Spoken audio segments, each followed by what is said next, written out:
Two Worlds for One by George O. Smith. Narrated by William Skye. Without preamble, the door swung open with a rush and a man ran into the office. He was waving a paper in one hand, but this was not the only evidence of his excitement.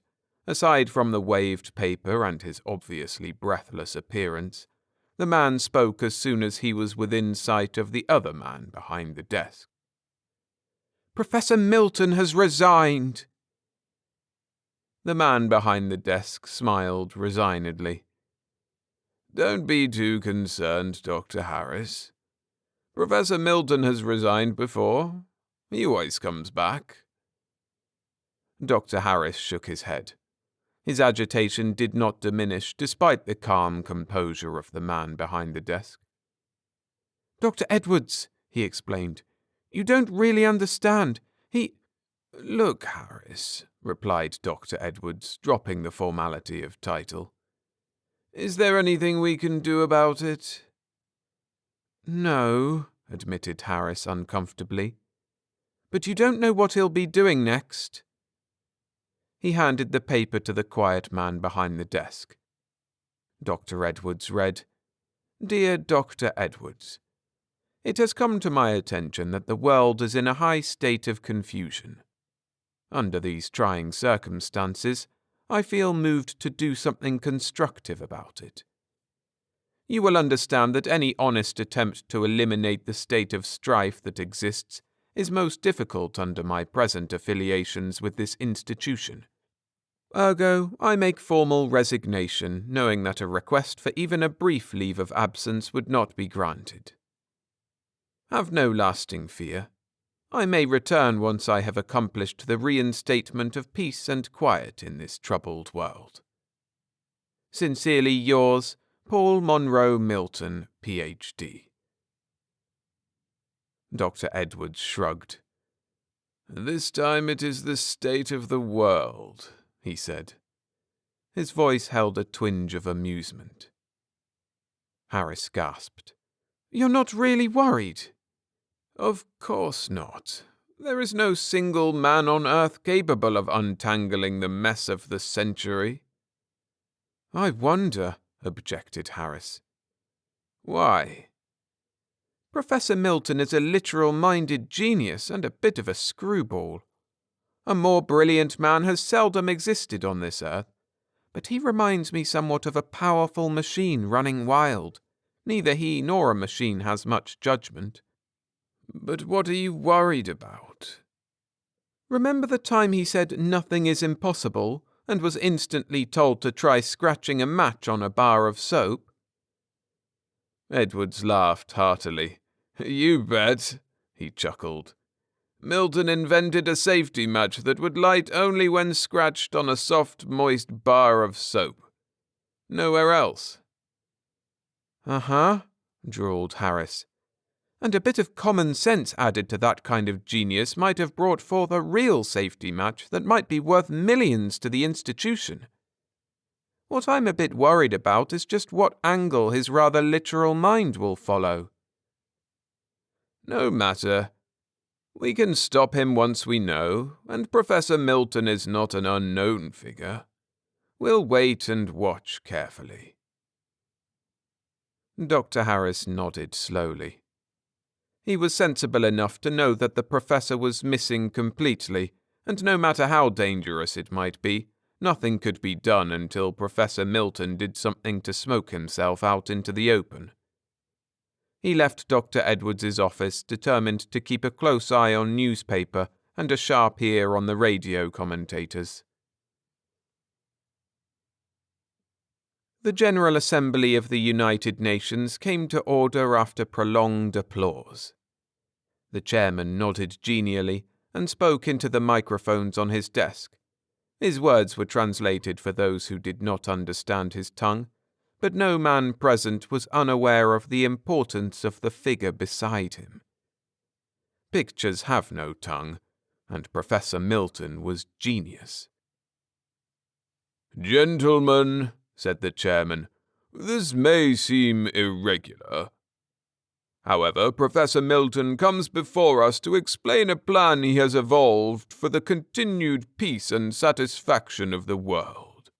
A world made desperate by continued disagreement. We need no previews of his plan because we know that Milton seldom presents any solution that is not workable. I relinquish the rostrum to Professor Paul Monroe Milton. More thunderous applause. "Gentlemen of the United Nations," said Milton into the microphones, "it is not my purpose to decide who is right in these everlasting disagreements. Without a doubt, each side has its own personal reasons for believing as it does, otherwise there would be no disagreement. However, it stands that the Union of Soviet Socialist Republics wants to rule a certain part of the world in their own manner, which is anathema to the United States of America. Similarly, the United States of America prefers to see the world operating under a manner favorable to its principles of democracy. Because of this, no agreement has been reached. An impasse has obtained for years. My plan is simple. Let us divide the world into 2 equal parts and each go our way, ruling each according to our own ideals. I offer you 2 worlds for 1. Professor Milton seated himself. The General Assembly was quiet for a moment. Then all broke into a roar of scornful laughter.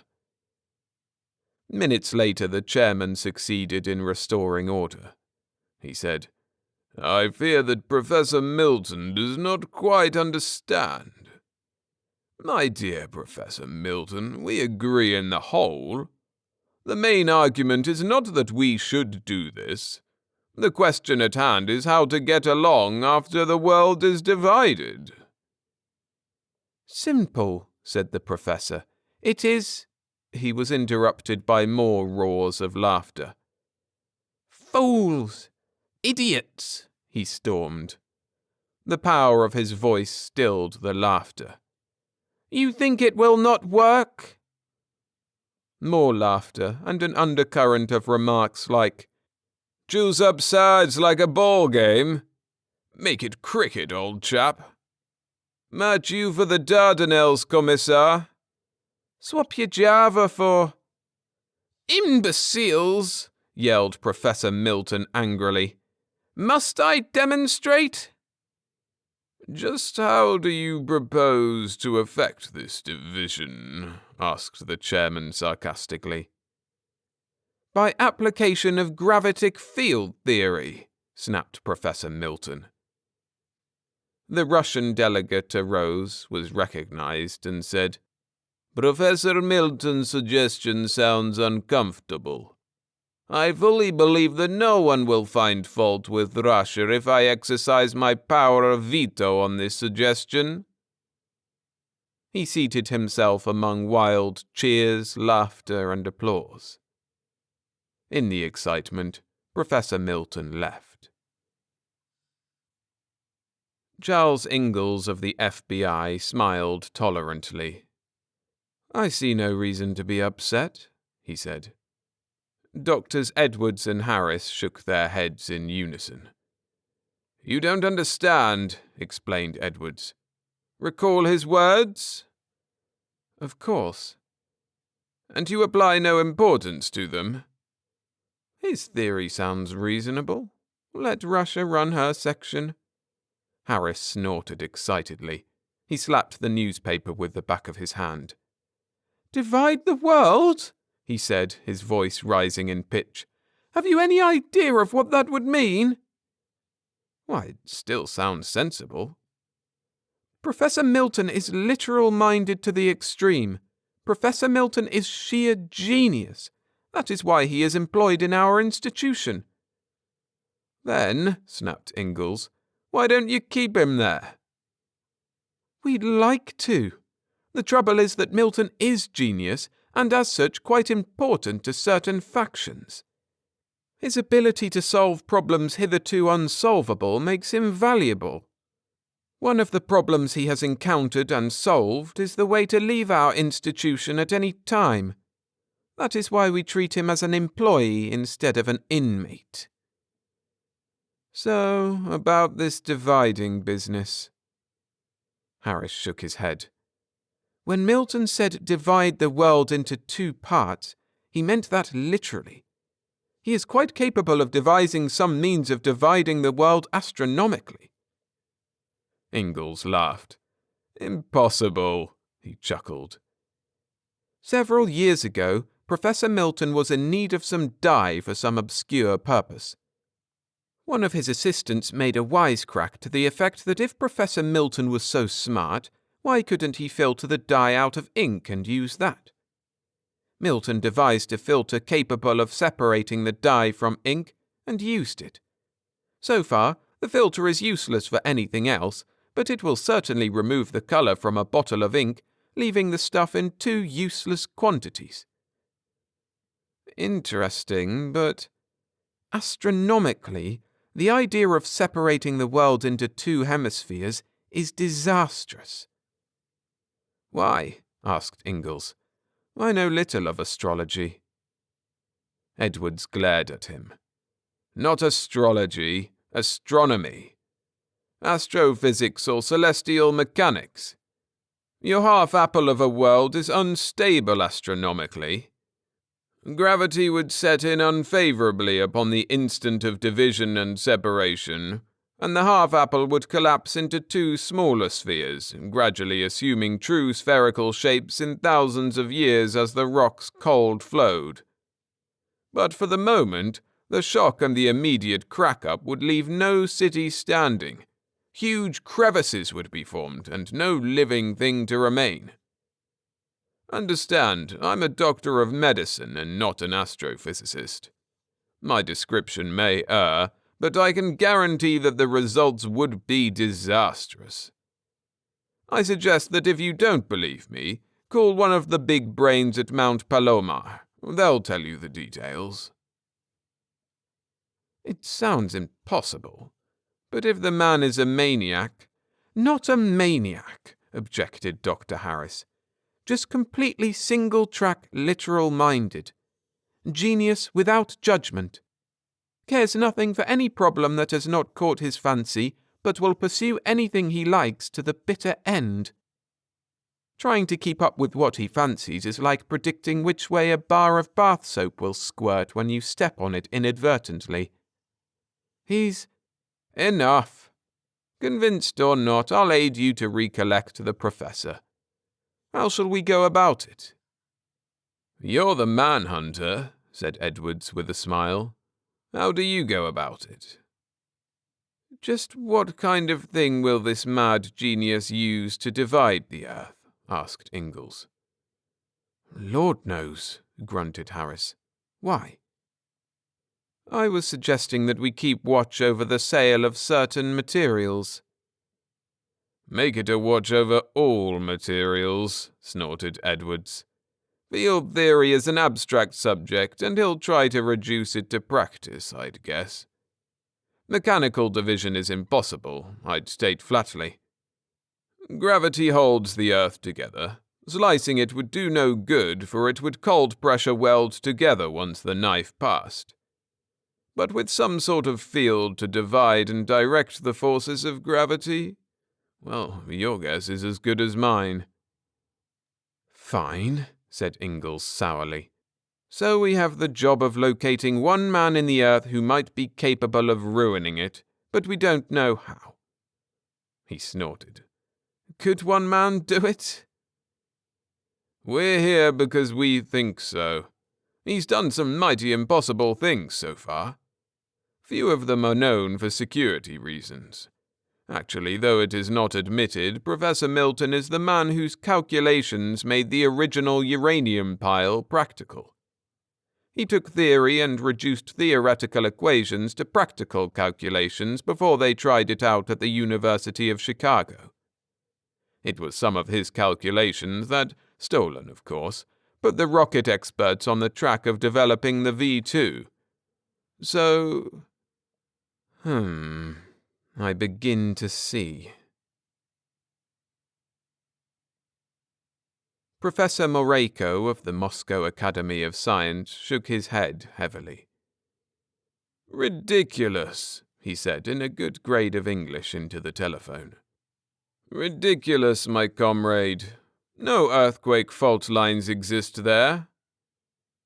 Ingalls, on the other end of the telephone, said, "We know that, but that is where we anticipate trouble." "What manner of trouble? You do not expect—" "I have called every seismographic station on Earth," explained Ingalls. "Or I should say that I am calling every station. Professor Milton—" "Ah, the great Professor Milton. He is—" "Loose again," grunted Ingalls. "With what purpose?" "Professor Milton has decided to divide the Earth so that Russia can run her half while we—" "Divide the Earth?" exploded Professor Moreko loudly, nearly damaging the telephone earpiece and Ingalls' ear at the same time. "You Americans! He is yours! I will help, but you must stop him." "Okay," replied Ingalls. "Just keep an eye on the district I mentioned. According to the big globe here, that is the best place to divide the world so that each of us can have an equitable half." "And a precious lot it will do us," snorted Moreko. "What a completely outrageous idea." "Well, I'm told he is the guy to do it." Moreko spluttered for a moment. Then his voice became sober. "Had any other man on Earth made that statement, I would have scoffed," he said. "But Professor Milton— American, I am alarmed." The connection was broken as the Russian hung up in an excited mood. Days passed. Days in which men pored over shipping statements, pondering their relative importance and seeking some clue of strange shipments to a strange location. A huge airliner was stolen. The seismographs of the world were still, save for their usual reportings. For 3 days, all radio was killed by energetic cracklings of static, which appeared to be completely non-directional in source. The Department of Terrestrial Magnetism in Washington reported shiftings of the lines of equal deviation from true north and a change in the vertical component as well, but their measurements were insufficiently precise to pin the source of trouble down to more than several thousand square miles. 20 days after the professor had resigned from the institution, all the world's seismographs reported a serious tremblor. Directionally, it was tracked down, and the calculations indicated a fairly straight line of fault. The fault was a vertical great circle of the Earth, dividing the Earth into 2 hemispheres. Somewhere along this great circle must be Professor Milton, reasoned the many agencies seeking him. They beat the circle from pole to pole, and though finding one man in the wilderness of Earth might be impossible, every available man was seeking him actively. Locating Milton was inevitable, providing Milton did not accomplish his division of the Earth first. 10 days later, the Earth shook again, and people looked at one another in fear. "We must find him," stormed Ingalls. Edwards and Harris nodded unhappily. Edwards added, "He's down there somewhere." Ingalls looked out of the plane window at 1,000,000 square miles of glaring ice. "A moat in the Grand Canyon of the Colorado," he grunted. Professor Moreko shook his head. "All Americans are crazy," he stated. "No," grunted Edwards. "Only some of them." Moreko laughed bitterly. Days upon end of flying over the ice was tiring to them all. It was, however, only a matter of time before the elusive Professor Milton was located. and hours later, Mareko gave a shout as he pointed towards a small building squat upon the ice with a tall steel tower beside it. They landed beside the building and climbed out of the plane worriedly. Whether the professor was armed bothered them quite a bit. Professor Milton was not armed, nor was he resentful at being found. "Greetings," he boomed genially. "You are the first." "Why did you hide?" demanded Edwards. "Hide? I was not hiding. I merely came to the proper place for the division of the earth. I'd have mentioned it, but apparently no one was interested. I was forced to go on my own, so to speak." "You realize the importance of this?" "Of course," smiled Professor Milton whimsically. "Once this division takes place, there will be no cause for argument." "Nor anybody to argue," pointed Edwards. "Small matter. Russia wants—" "Might I speak for Russia?" asked Professor Mareko. "Ah, Mareko. So glad to see you.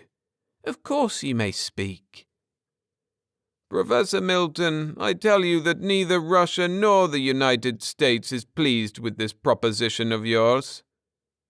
"Why not?" asked Milton childishly. "It seems equitable." "It is equitable, but truly not practical." "No?" boomed Milton, reaching for a large lever protruding from a panel. "I shall show you. "Please consider first," objected Mareko. "But why? Your ideology is at cross purposes with ours. You go your way, and we'll go ours." "Dead!" snapped Mareko.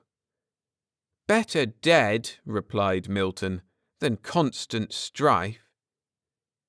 "You realize that you will kill every man on Earth?" "Not at all, just a few. The others will find life difficult for a bit, but most will survive." "But—" Milton stood to his full height, which was imposing. "I care little for that," he boomed. "I am laughed at.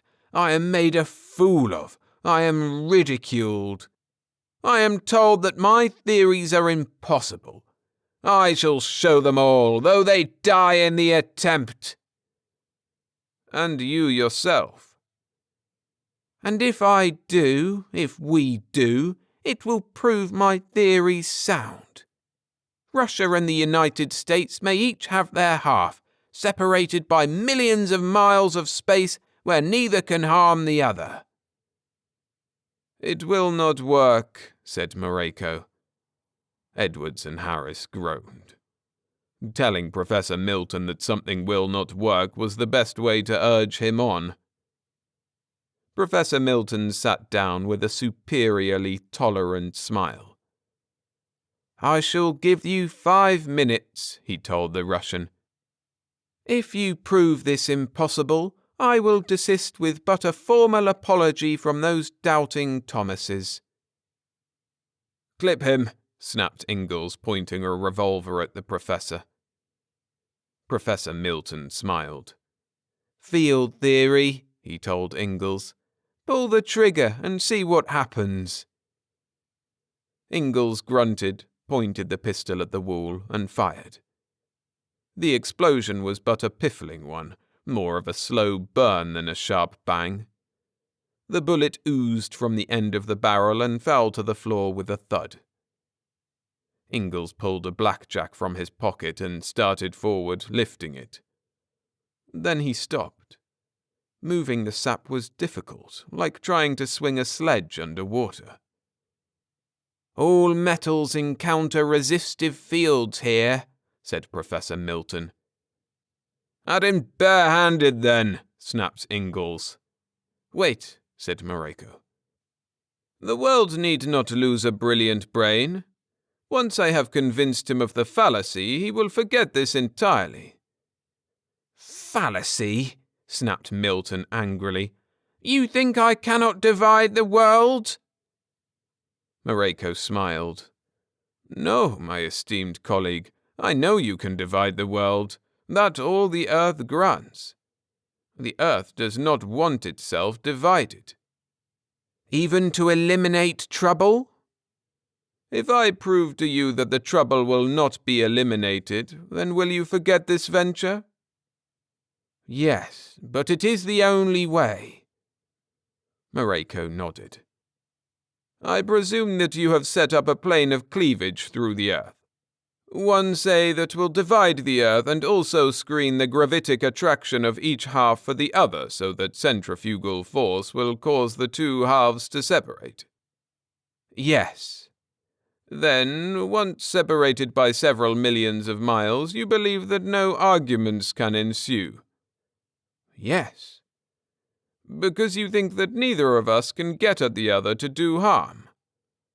Yes, replied Milton. But, Professor, smiled the Russian, may I point out that in this equipment, in this generator of some hitherto unknown field of force, you have developed the means of interplanetary travel? Perhaps. Now then, said Mareko, if you must demonstrate your power, divide the moon. But remember that separating the Earth into two parts generates interplanetary strife instead of mere global argument. Have I answered your problem? Things are less troublesome now.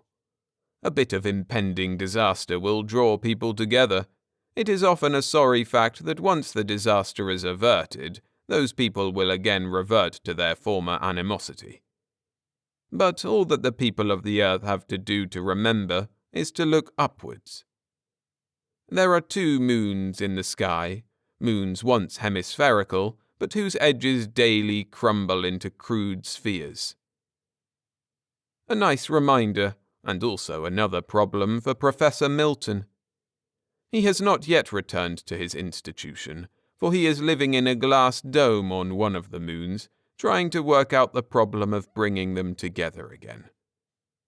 He claims it to be but a matter of time.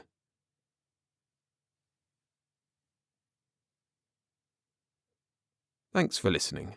If you enjoyed the story, I'd appreciate it if you hit the like button, and share your thoughts, ideas, and memories in the comments section below. I always love to read them. For more, make sure to subscribe to the channel and check out the playlist section for standalone stories like this one and compilations. There are heaps of them on the channel already. See you in the next one.